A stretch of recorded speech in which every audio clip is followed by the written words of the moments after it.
ఈ రోజు మన కిచెన్లో కొత్తిమీరతో రోటి పచ్చడి ఎలా చేయాలో చూద్దాము. కొత్తిమీరలో ఉండే విటమిన్ సి అనేది మన బాడీకి చాలా ఉపయోగపడుతుందండి. అలానే కడుపులో ఉండే కొవ్వుని కరిగించడానికి, ఆకలిని బాగా పెంచడానికి ఈ కొత్తిమీర చాలా యూస్ఫుల్ గా ఉంటుంది. విడిగా కొత్తిమీరని ఎక్కువగా తినలేం కదా, ఇలా కొత్తిమీరతో పచ్చడిలా చేసుకొని కొద్దిగా అన్నంలో పచ్చడిని కలుపుకొని టమ్మీ ఫుల్ గా తృప్తిగా తినేయచ్చు. కొత్తిమీర అనేది ఈ సీజన్ లో ఎక్కువగా దొరుకుతుంది కదా, అటువంటి కొత్తిమీరతో ఎన్నో రకాల రెసిపీస్ చేసుకోవచ్చు. మనం ఈరోజు కొత్తిమీర పచ్చడిని ఎలా చేయాలో చూద్దాము. వేడి వేడి అన్నంలో ఒక ముద్ద తిందాము అనుకున్న వారు ప్లేట్ మొత్తం ఖాళీ చేస్తారు. మరి ఏమాత్రం లేట్ చేయకుండా రెసిపీని స్టార్ట్ చేసేద్దామా. ముందుగా స్టవ్ ఆన్ చేసి ప్యాన్ పెట్టుకొని ప్యాన్ వేడెక్కనివ్వాలి. ప్యాన్ వేడెక్కిన తర్వాత 1 స్పూన్ వరకు ఆయిల్ వేసుకోవాలి. ఆయిల్ వేడెక్కిన తర్వాత దీనిలోకి 2 స్పూన్ల వరకు శనగపప్పును వేసుకోవాలి. ఇలా శనగపప్పును వేసుకోవడం వలన పచ్చడి అనేది అక్కడక్కడ క్రిస్పీగా ఉంటుంది, పలుకు పలుకుగా ఉంటుంది. ఇలా శనగపప్పును వేసుకున్న తర్వాత 1 స్పూన్ వరకు జీలకర్ర వేసుకోవాలి. అలానే 1 స్పూన్ ఆవాలు వేసి స్లో టు మీడియం ఫ్లేమ్ మీద ఫ్రై చేసుకోవాలి. మనం వేసుకున్న శనగపప్పు మంచి కలర్ వచ్చేంత వరకు ఫ్రై చేసుకున్న తర్వాత దీనిలోకి 8 నుండి 10 వరకు పచ్చిమిర్చిని ఇలా చూపించిన విధంగా ముక్కలుగా కట్ చేసి వేసుకోవాలి. పచ్చడి రుచిని మరింత పెంచడానికి 1 ఎండుమిర్చిని వేసుకొని ఫ్రై చేసుకోవాలి. కారంగా తినేవారు మరొక 2 పచ్చిమిర్చిని యాడ్ చేసుకొని ఫ్రై చేసుకుంటే సరిపోతుంది. ఇలా మంచి కలర్ వచ్చేంత వరకు ఫ్రై చేసుకోవాలి. ఇప్పుడు దీనిని చల్లారనివ్వాలి. చల్లారిన తర్వాత మిక్సీ జార్లోకి వేసుకుందాము. పచ్చిమిర్చి శనగపప్పుని మరీ మెత్తగా కాకుండా బరకగా గ్రైండ్ చేసుకుంటే సరిపోతుంది. ఇలా బరకగా గ్రైండ్ చేసుకొని పక్కన పెట్టుకోవాలి. ఇప్పుడు స్టవ్ ఆన్ చేసి ప్యాన్ పెట్టుకొని 3 స్పూన్ల వరకు ఆయిల్ వేసుకోవాలి. ఆయిల్ వేడెక్కిన తర్వాత 4 టమాటాలని ఇలా ముక్కలుగా కట్ చేసి వేసుకోవాలి.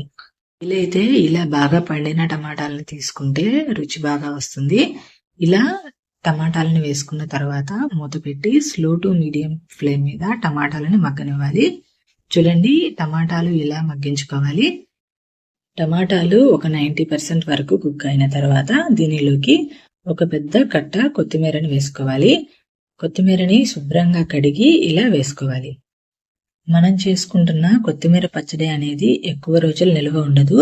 ఫ్రిడ్జ్ లో పెట్టుకుంటే 2 నుండి 3 రోజుల వరకు స్టోర్ చేసుకోవచ్చు. ఇలా వేసుకున్న తర్వాత కొత్తిమీర అంతా మగ్గేంత వరకు స్లో టు మీడియం ఫ్లేమ్ మీద మగ్గించాలి. మనం తీసుకున్న ఒక పెద్ద కట్ట కొత్తిమీరకి 4 మీడియం సైజు టమాటాలు పర్ఫెక్ట్ గా సరిపోతాయి. ఇలా మగ్గించుకున్న తర్వాత దీనిలోకి 3 రెబ్బల వరకు చింతపండును వేసుకొని మిక్స్ చేసుకోవాలి. కొత్తిమీర టమాటాల నుండి వాటర్ అంతా ఇంకిపోయేంత వరకు మగ్గించుకోవాలి. ఇలా మగ్గిన తర్వాత స్టవ్ ఆఫ్ చేసుకుని చల్లారనివ్వాలి. ముందుగా గ్రైండ్ చేసుకున్న పచ్చిమిర్చి శనగపప్పు మిక్సీ జార్లోకి చల్లార్చుకున్న టమాటా కొత్తిమీరని వేసుకోవాలి. టమాటాలు కొత్తిమీరని వేడిగా ఉన్నప్పుడు మిక్సీ జార్లో వేసి మిక్సీ పట్టుకుంటే వాటర్గా వస్తుంది. సో టమాటా కొత్తిమీరని పూర్తిగా చల్లారిన తర్వాత మిక్సీ జార్లోకి వేసుకోవాలి. సరిపడినంత ఉప్పును వేసుకొని పల్స్ మోడ్లో బరకగా గ్రైండ్ చేసుకోవాలి. మరీ మెత్తగా గ్రైండ్ చేసుకుంటే బాగుండదు. సో పల్స్ మోడ్లో బరకగా గ్రైండ్ చేసుకోవాలి. ఒక చిన్న ఉల్లిపాయని చిన్న చిన్న ముక్కలుగా కట్ చేసి వేసి మిక్సీ జార్లో ఒకసారి ఆన్ చేసి ఆఫ్ చేసుకుంటే ఈ విధంగా వస్తుంది. పచ్చడికి తాలింపుని వేసుకుందాము. స్టవ్ ఆన్ చేసి ప్యాన్ పెట్టుకొని 2 స్పూన్ల వరకు ఆయిల్ని వేసుకోవాలి. ఆయిల్ వేడెక్కిన తర్వాత 1/2 స్పూన్ ఆవాలు, 1/2 స్పూన్ జీలకర్ర, 1/2 స్పూన్ మినప్పప్పు వేసి ఫ్రై చేసుకోవాలి. ఒకవేళ మినప్పప్పు లేవు అనుకుంటే స్కిప్ చేసేయచ్చు. అలానే 1 టేబుల్ స్పూన్ వరకు శనగపప్పును వేసుకోవాలి. మనం వేసుకునే తాలింపుకి ఆయిల్ ఎక్కువగా పట్టదండి. 2 స్పూన్ల ఆయిల్లో ఫ్రై చేసుకుంటే సరిపోతుంది. ఇప్పుడు 1 ఎండుమిర్చిని ఇలా కట్ చేసి వేసుకొని ఫ్రై చేసుకోవాలి. 1 నిమిషం వరకు ఫ్రై చేసుకున్న తర్వాత 1 రెబ్బ వరకు కరివేపాకును వేసుకొని స్లో టు మీడియం ఫ్లేమ్ మీద మంచి కలర్ వచ్చేంత వరకు తాలింపుని వేగనివ్వాలి. తాలింపు వేగిన తర్వాత స్టవ్ ఆఫ్ చేసుకొని ముందుగా మిక్సీ పట్టుకున్న కొత్తిమీర పచ్చడిని వేసుకోవాలి. ఇలా పచ్చడిని బరకగా గ్రైండ్ చేసుకుంటే మనం రోట్లో ఎలా అయితే నూరుతామో ఆ టేస్ట్ వస్తుంది. ఇలా బరకగా గ్రైండ్ చేసుకున్న పచ్చడిని అంతా తాలింపులో వేసుకొని తాలింపు అంతా పచ్చడికి పట్టేలాగా మిక్స్ చేసుకోవాలి.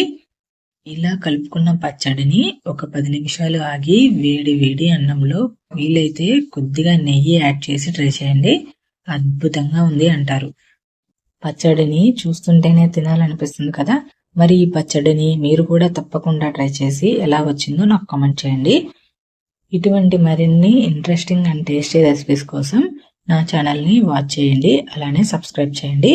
పక్కనే ఉన్న బెల్ సింబల్ని క్లిక్ చేయండి.